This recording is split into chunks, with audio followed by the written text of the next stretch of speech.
He will be your main warrior against corruption.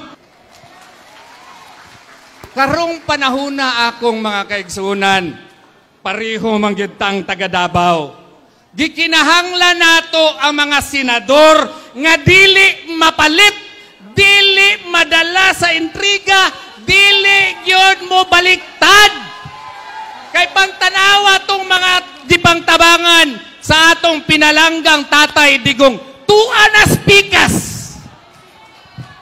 Kung atuang ibutang si Pastor Apollo Sikibuloy, di na madala og kwarta. Kaysa tinuod lang, naa naman siya, ana. Gifreeze ka ni, para dili magasto karong eleksyon na. Dili po siya madalaan ang pasikato na siya, kay dili na niya na kinahanglan. So, hangyoon ta kamo, mga taga Davao, pwede ba nato padaogon ang anak sa Davao nga si Pastor Apollo Sikibuloy? Pwede! Pilipinas, pwede ba nato padaogon si Pastor Apollo Sikibuloy? Pwede! Naay nangutana, attorney, unsa man po'y himuon ni Pastor Apollo Sikibuloy nga di man na siya abogado? Ako apong tubag sa ila, sir, hinay-hinay lang kaayo. Ayaw kaayo pag hinambog, sir. Kay wa ka kabalo, mas bright pa sa imos, Pastor Apollo Sikibuloy. Tanaw na to, pilay sulod sa imong bangko. Wa gani siguro nakabot gani isa ka milyon. So ayaw kayo pag-judge, sir.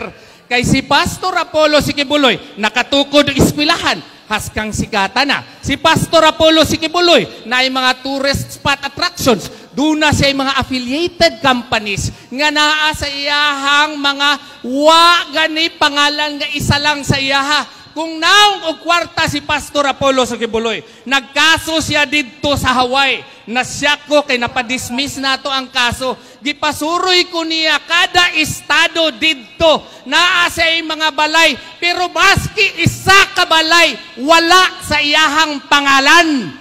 So kung musulti ko ninyo, tuhui, butuhi si Pastor Apollo Sikibuloy kay naa sa Exhibit A, wala siya'y bahid sa korupsyon.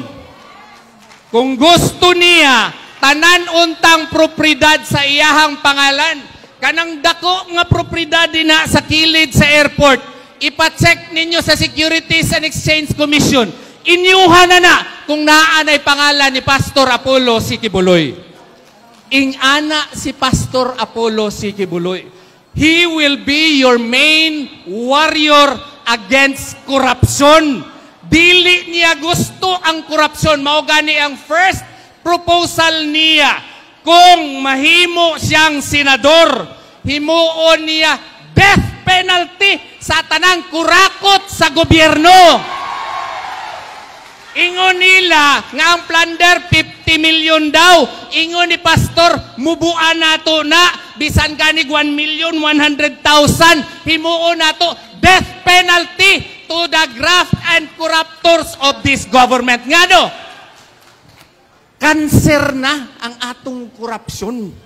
Ingon ni Pastor Apollo Sikibuloy, we should do something to eradicate corruption from the face of the earth. And then, we will jail all those corruptors by lowering the threats of plunder. Di ba maayo na siya, mga kaigsuunan ko diri sa Davao? Ingon po niya, napansin ako, attorney, ang Office of the Ombudsman, which is tasked by the 1987 Constitution to investigate any act or omission constituting corruption, wala kayo'y mga investigators. So ipa-amend siguro nato ning power siguro himo tagbalaod nga dunay truth commission.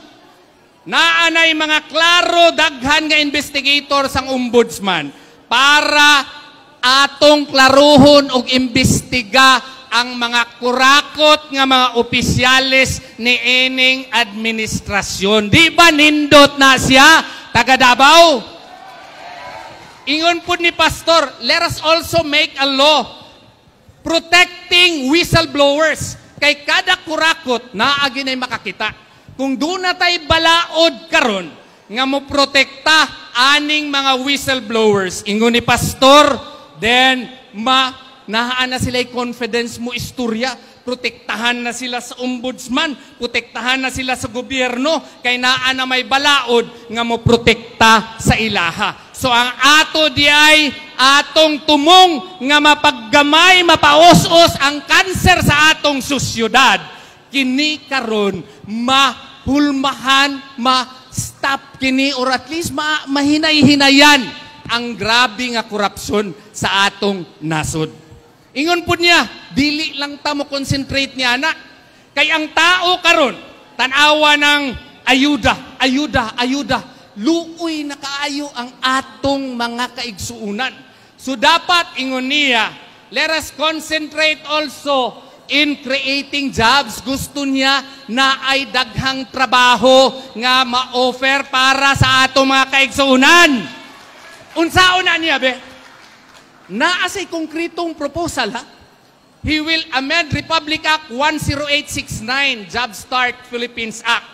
Iyahang i-propose dito sa Senado pohon kung inyo siyang butuhan nga tanang korporasyon nga muhatag og dugang trabaho sa mga walay trabaho, labi na sa kabukiran og diri sa mga squatter areas, hatagan niyag tax breaks or tax incentives. Di ba maayo na siya para naanatay trabaho? Iyaha pong sulti kaning gisaad ni Marcos nga 20 pesos nga bugas. Natuban ba, attorney? Tanawa daw dito kay naman ko sa prisuhan. Di ba wa? Naasay konkreto nga proposal. Iyahang gi-recognize nga agricultural country kita. Suon sa iyahang proposal, let us allocate a greater portion of the budget para tabangan ang agrikultura. Ang ingon niya, state-managed farms na ta pareho sa proposal ni Attorney J.V. Hinlo.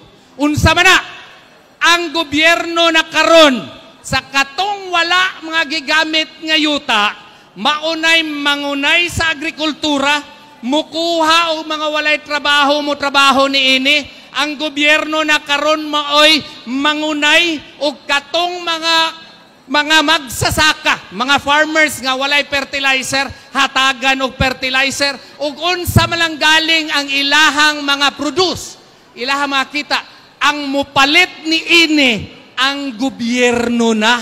So sa ato pa, ako mag-uuma man ako, taga Bansalan, Davao del Sur ko, kahibalo ko nga inig-harvest nimos palay, ang problema, haskang baratuhas palay.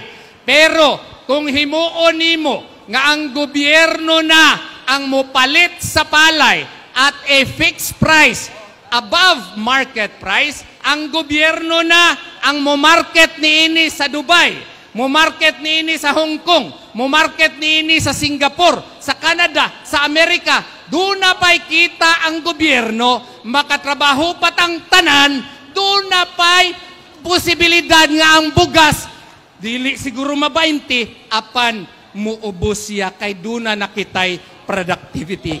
Di ba maayo ang proposal ni Pastor Apollo C. Quiboloy? Gani, ang sulti niya, makadaog ka ako, attorney, nga grabe mangyod kaayo ang pagpangdaot sa ako. Daghan kaayong motanggal sa ako ang mga poster kay nanuo na sila sa mga sulti sa mainstream media. Pero siya gihapon nagatuo nga kung kita mutuo kay Tatay Digong, mag-vote straight kita, posible nga mudaog si Pastor Apollo C. Quiboloy. Pwede ba na, taga Davao? Kung mupili ta og sakyanan, asa man mo, sa branyo o sa sekanhan? Maugani, napulo mani ato ang kandidato. Maghimo lang ta og eksepsyon nga duha, si Bongo o si Senator Bato de la Rosa, kay nasulayan na. The rest, sa 8 ka buok, pili ta og brand new nga mga kandidato. Piliyo nato ang PDP laban tungod kay ngano, naay impeachment trial nga mahitabo. Kung dili ko mahatagan og TRO sa Supreme Court, nag-file na kog reiterative motion. Kay naghimo na sila karon didto og ilahang korte-korte sa Senado. Kung dili ta magradtan og TRO, naay impeachment trial kay VP Sara Duterte. Kinsa man day atong ibutang didto sa Senado kung dili ang mga tao nga sigurado kita dili mo talikod kay Inday Sara, dili ba? Ang sigurado ko nga dili mo talikod kay Inday Sara, ang PDP laban lang. So pwede ba nato suportahan? Vote straight, PDP laban ta! So hinaut unta, gikan sa among kasing-kasing, dili lang kumukanta, kay dili pa akong panahon karon, di pa po ko singer, ayaw gyud din taon ninyo kalimte. Vote straight PDP laban, vote straight number 53, Senator Pastor Apollo C. Quiboloy. Daghang salamat!